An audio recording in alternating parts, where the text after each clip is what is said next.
Amém. Vamos meditar aqui no texto, na carta de 2 aos Coríntios, apóstolo Paulo, na sua carta 2 aos Coríntios, capítulo 4, verso 16. 2 aos Coríntios, capítulo 4, verso 16, que diz assim: por isso, não desfalecemos, mas, ainda que o nosso homem exterior se corrompa, o interior, contudo, se renova de dia em dia.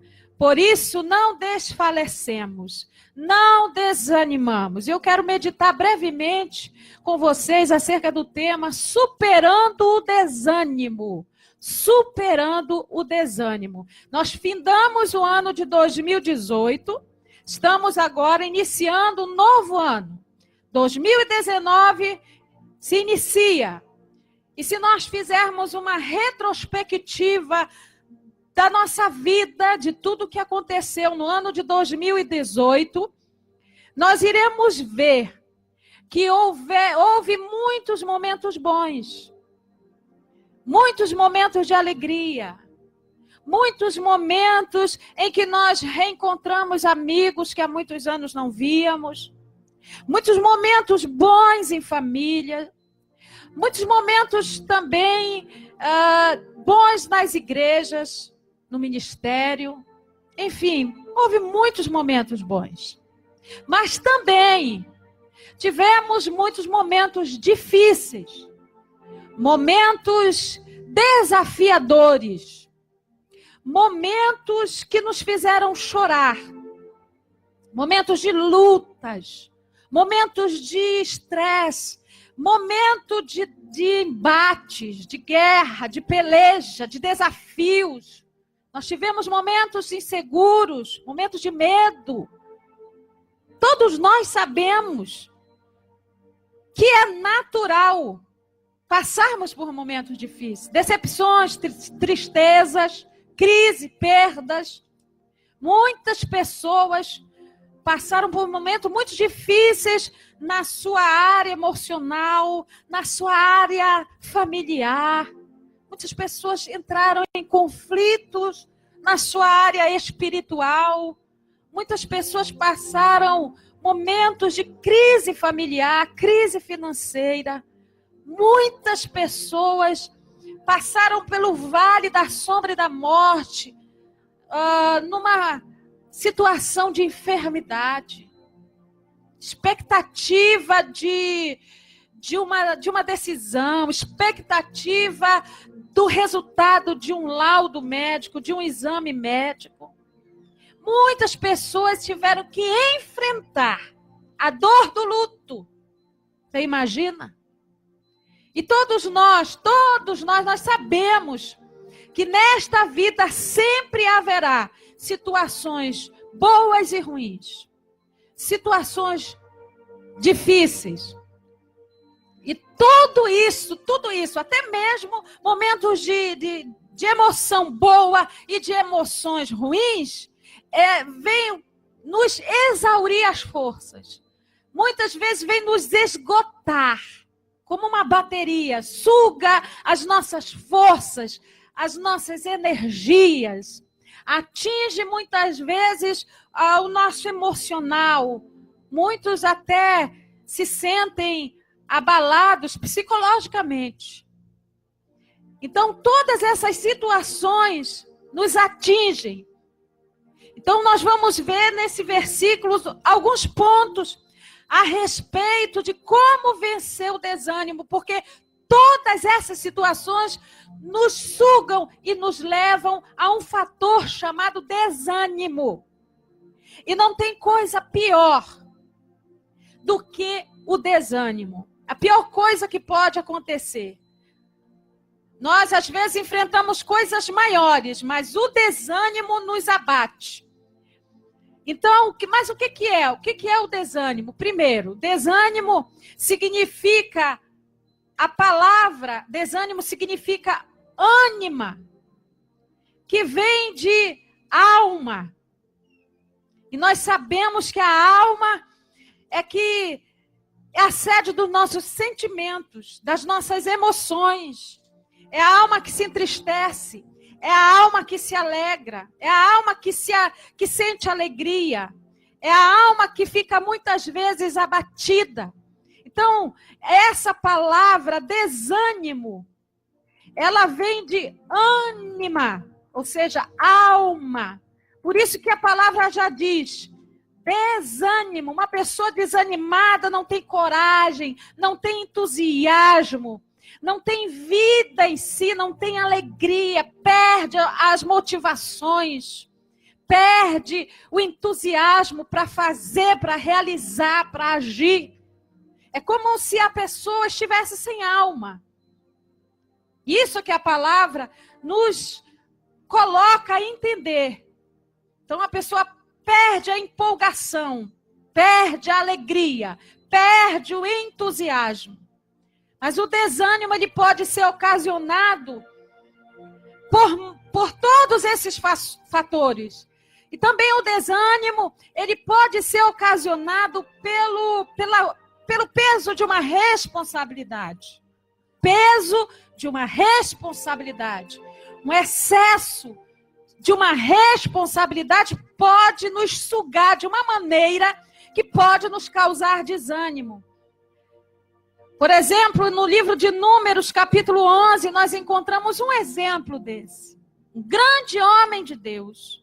Um homem que foi nascido já dentro de uma escolha de Deus, de um chamado de Deus, um homem chamado Moisés.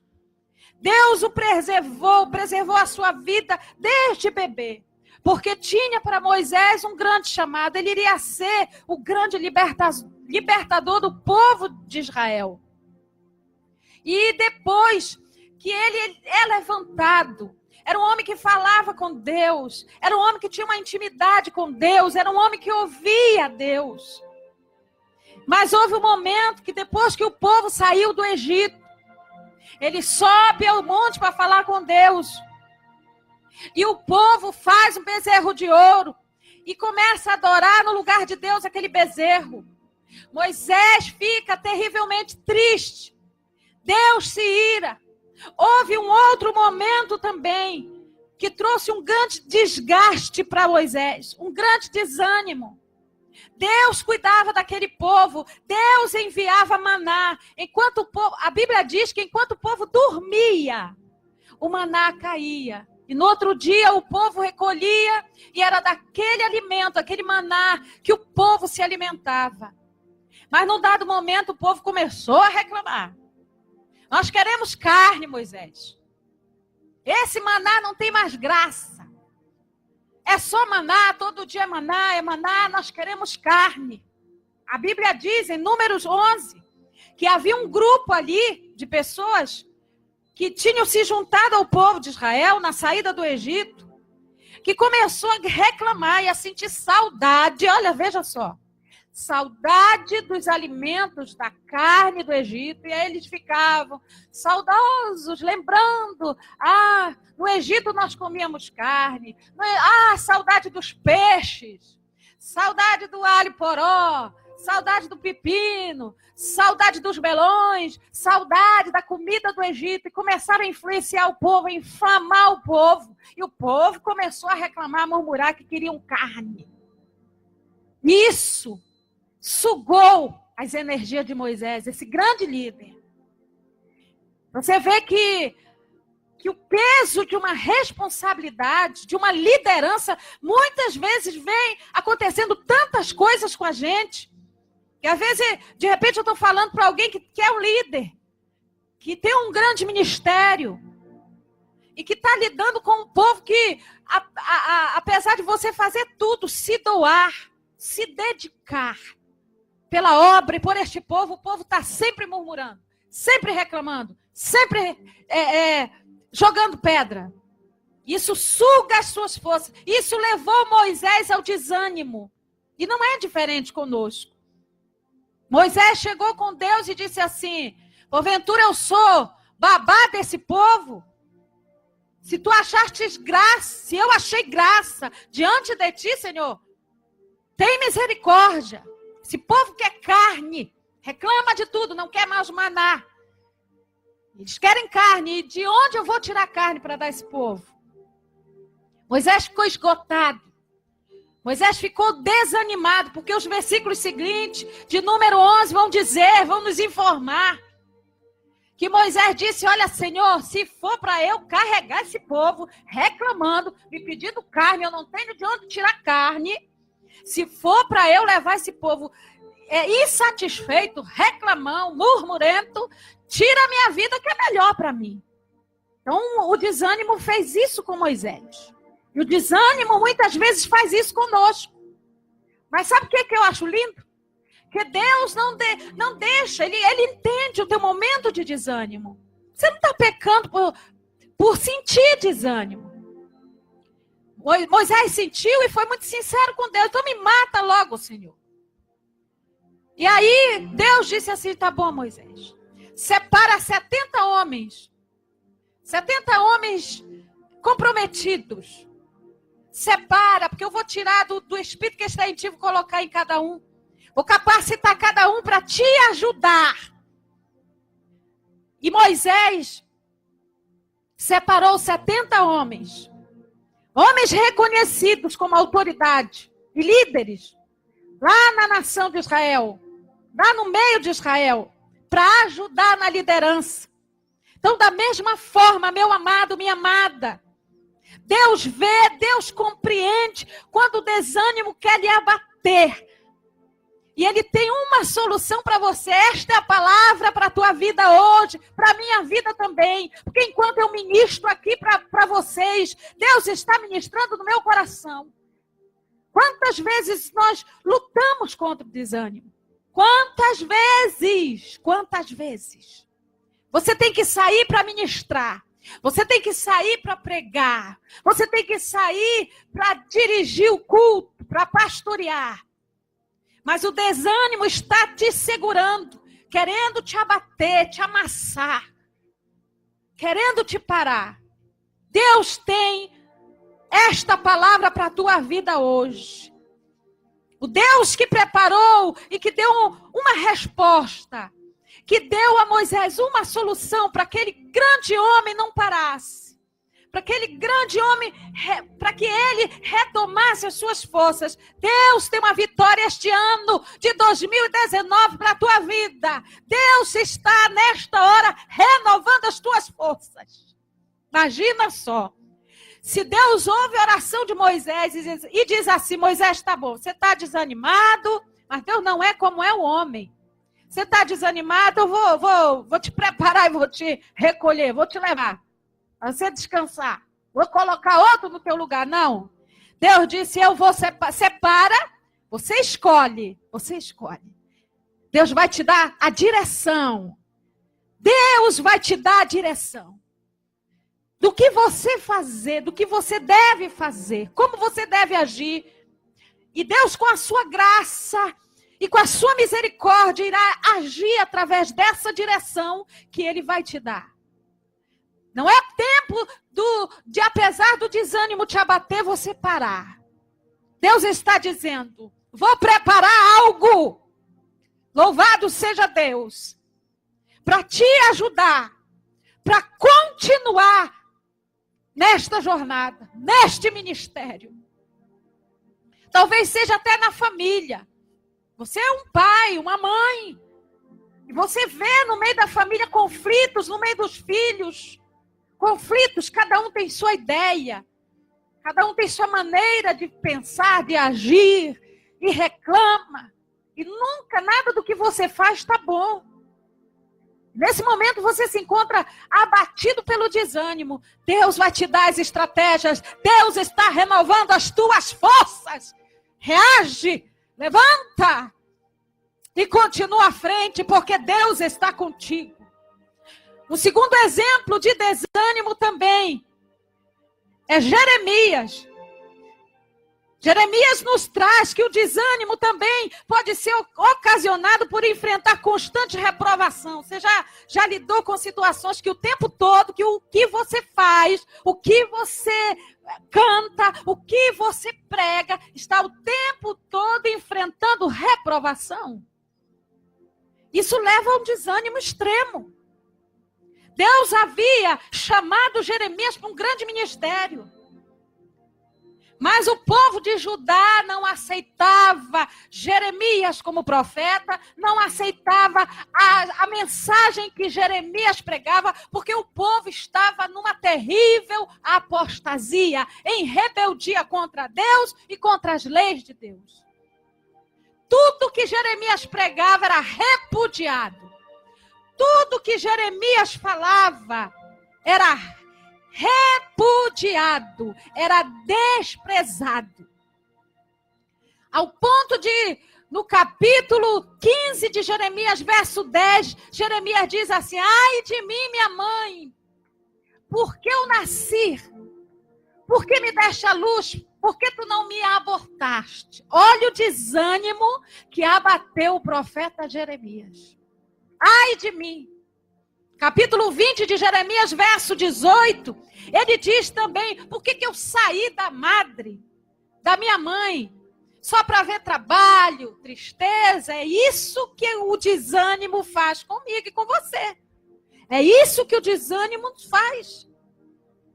E a gente consegue só ver tristeza, só ver trabalho, só ver embate, só ver luta, só ver reprovação, murmuração. E ele diz: me arrependo de ter nascido. Jeremias estava extremamente desanimado, triste, abatido. Ele era um homem que pregava só, vivia só. Muitas vezes estava ali isolado, porque o povo não gostava dele, não aceitava a sua mensagem. O povo estava em rebeldia. E o rebelde não aceita a mensagem da palavra de Deus. Então Jeremias sofria constantemente com a rejeição. E o pior, a rejeição pelas pessoas que ele amava. E hoje não é diferente. Quantas vezes a mensagem que nós pregamos, o conselho que nós damos, o que nós muitas vezes pregamos através das canções, é totalmente rejeitada. Ainda mais hoje, no tempo que nós vivemos, em que o ministério de pregação virou sinônimo de sucesso. Veja bem o que eu estou falando. O ministério da palavra e do louvor virou sinônimo de sucesso. Quando você vai para as redes sociais, o povo só valoriza e só aceita quem está estourando nas paradas de sucesso. Tem muito profeta de Deus, tem muito pregador, tem muito cantor que não tem o seu nome nas mídias, nas grandes mídias. E o povo não aceita. O povo não respeita. O povo não tem carinho. Não tem consideração. Ainda mais hoje, nesse tempo difícil que nós vivemos. Um tempo de rebeldia. Um tempo em que o povo não aceita a palavra da verdade. Repudia a palavra da verdade. Sabe o que querem? Querem heresia. Querem mensagem que agrade o seu ego. Mensagem que faça cócega nos seus ouvidos. É isso que o povo quer. Então, quando você vai com a palavra da verdade, genuinamente verdadeira, o evangelho da verdade, que não muda, não tem sombra de variação, o povo não aceita. Ele te repudia, ele te rejeita. Isso muitas vezes tem muita gente abatido, cansado, que disse assim: ó, joguei a toalha, não quero mais, cansei, estou desanimado, vou fazer outra coisa. Mas Deus está dizendo, como disse para o profeta Jeremias, ele disse: Jeremias, eu cuido de ti. Jeremias, não te deixe influenciar por eles. Que eles sejam influenciados por você. E não você por eles. Sabe o que Deus está dizendo? Independente da rejeição, do desprezo, do não reconhecimento, muitas vezes da falta de consideração e do desrespeito, Deus está dizendo: não te deixe influenciar. É você, com a palavra de Deus, com a verdade de Deus, com a fidelidade de Deus, que deve influenciar e não ser influenciado. E Deus disse para Jeremias assim: vai chegar o tempo, Jeremias, que a palavra que eu tenho colocado na tua boca vai se cumprir. Esse povo vai ter que ir para o cativeiro. São rebeldes, são apóstatas, são desobedientes, vão para o cativeiro e vai chegar o tempo que eles vão implorar para que tu intercedas por eles a mim. Deus está dizendo, vai chegar o tempo.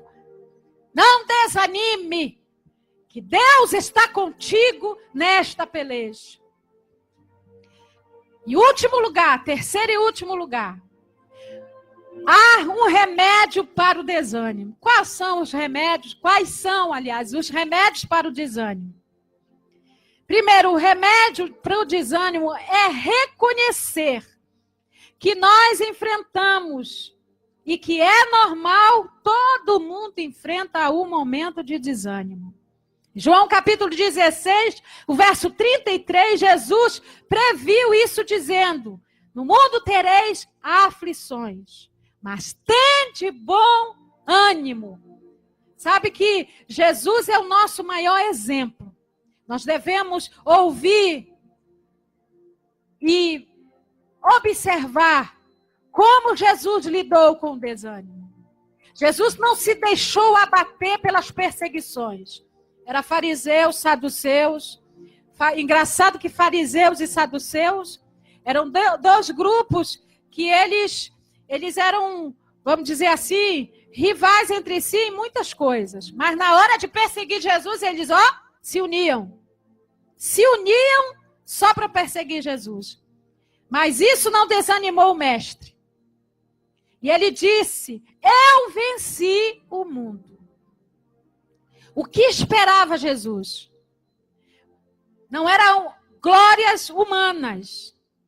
Não eram favores humanos. Pelo contrário. Esperava açoite, escárnio, condenação e morte de cruz. Jesus sabia da sua missão e sabia o que ele ia enfrentar. Mas isso não desanimou. Ele disse, eu já venci este mundo. Jesus morreu, mas ao terceiro dia ressuscitou para nos dar exemplo de que ele venceu todas as coisas que vieram para o desanimar, para frustrar o seu plano. Houve um momento que o próprio Pedro, quando ele falava, meu Deus, se eu não me engano é Mateus capítulo 16, que Jesus pergunta aos discípulos assim, o que os homens dizem que eu sou? E aí ele começa a ouvir da boca dos seus discípulos, uns dizem que tu és Jeremias, outros dizem que tu és João Batista, um dos profetas reencarnado, outros dizem, tanta coisa diziam de Jesus, e Jesus ficou escutando. E aí ele virou e disse assim, vós, o que dizeis que eu sou? Pedro disse assim, tu és o filho do Deus vivo. E Jesus disse assim, bem-aventurado és tu, que não foi carne, não foi sangue que te revelou, mas o Pai que está no céu. Logo depois, Pedro, ele começa a dizer, olha, é mistério, é necessário que o Filho do Homem seja entregue nas mãos dos pecadores, venha sofrer, venha ser escarnecido, morra. E aí Pedro, mesmo Pedro, olhou para Jesus e disse assim, não faça isso contigo, Jesus. Tenha compaixão tenha compaixão de ti, não faça isso não. Isso não pode acontecer contigo. Sabe que Jesus virou para Pedro e sabe o que ele disse? Arreda para trás de mim, Satanás, porque cogitas das coisas de homens e não de Deus. Sabe o que Pedro, que Satanás estava dizendo através de Pedro? Tenha compaixão de ti. Mas Jesus não sofria de uma coisa chamada autocomiseração. A compaixão de Jesus é por mim, por você, pelo mundo todo. Pela prostituta, pelo pecador, pelo drogado, pelo alcoólatra, pelo abandonado, pelos que não são tocados, pelos desprezados. Era essa a compaixão de Jesus. João 3,16 diz, porque Deus amou o mundo de tal maneira que deu o seu único filho para morrer, para que todo aquele que nele crê não pereça, mas tenha a vida eterna. Satanás muitas vezes sugere que nós tenhamos compaixão de nós. Mas nós temos que seguir o que Deus nos mandou seguir, atender a nossa missão e o nosso chamado. Jesus estava dizendo, tu entende o que é de homem, de Deus tu não está entendendo é nada. Não é compaixão de mim que eu tenho que ter, é compaixão da humanidade. Então, um dos segredos para nós enfrentarmos o desânimo é compreender que nós temos que enfrentar muitas vezes o desânimo, mas vencer como Jesus venceu. E o último segredo para enfrentar o desânimo é se concentrar no alvo, nas coisas que estão na frente. Você está entendendo, meu irmão? Deixar as coisas velhas para trás. Paulo, em Filipenses capítulo 3, verso 13 até o 4, Paulo diz assim, ele revela um remédio eficaz para o desânimo. Ele diz, esquecendo-me das coisas que para trás ficaram, avançando para as que estão diante de mim, prossigo para o alvo. Esse é um dos conselhos para que eu e você vençamos o desânimo. Olhar para frente, seguir para o alvo. É preciso deixar no passado tudo aquilo que nos impede de avançar. Meu irmão, deixe no passado tudo aquilo que te impede de avançar.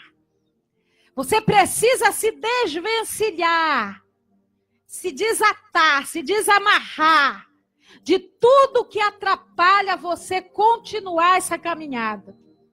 Situações, atitudes erradas, relacionamentos doentios, mágoas, sentimento de vingança. Eu vou me vingar.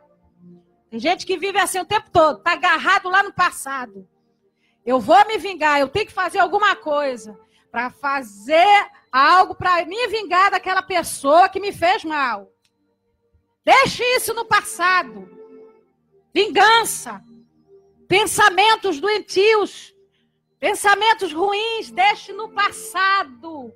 Tudo isso vai sugar as tuas forças. Tudo isso vem para sugar as tuas forças e te deixar prostrado. É tempo de reagir. Deixe o passado no passado. É novo ano.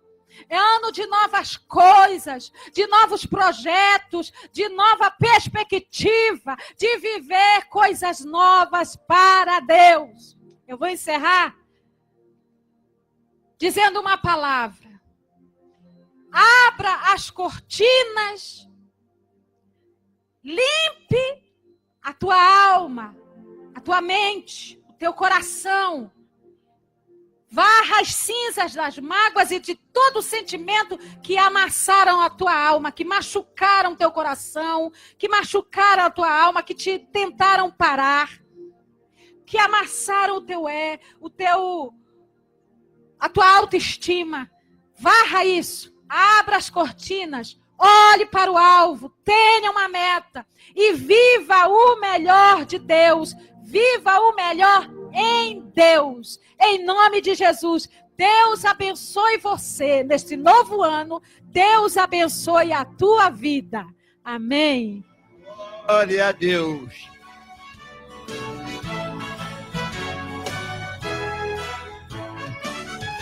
Na batalha contra o mal.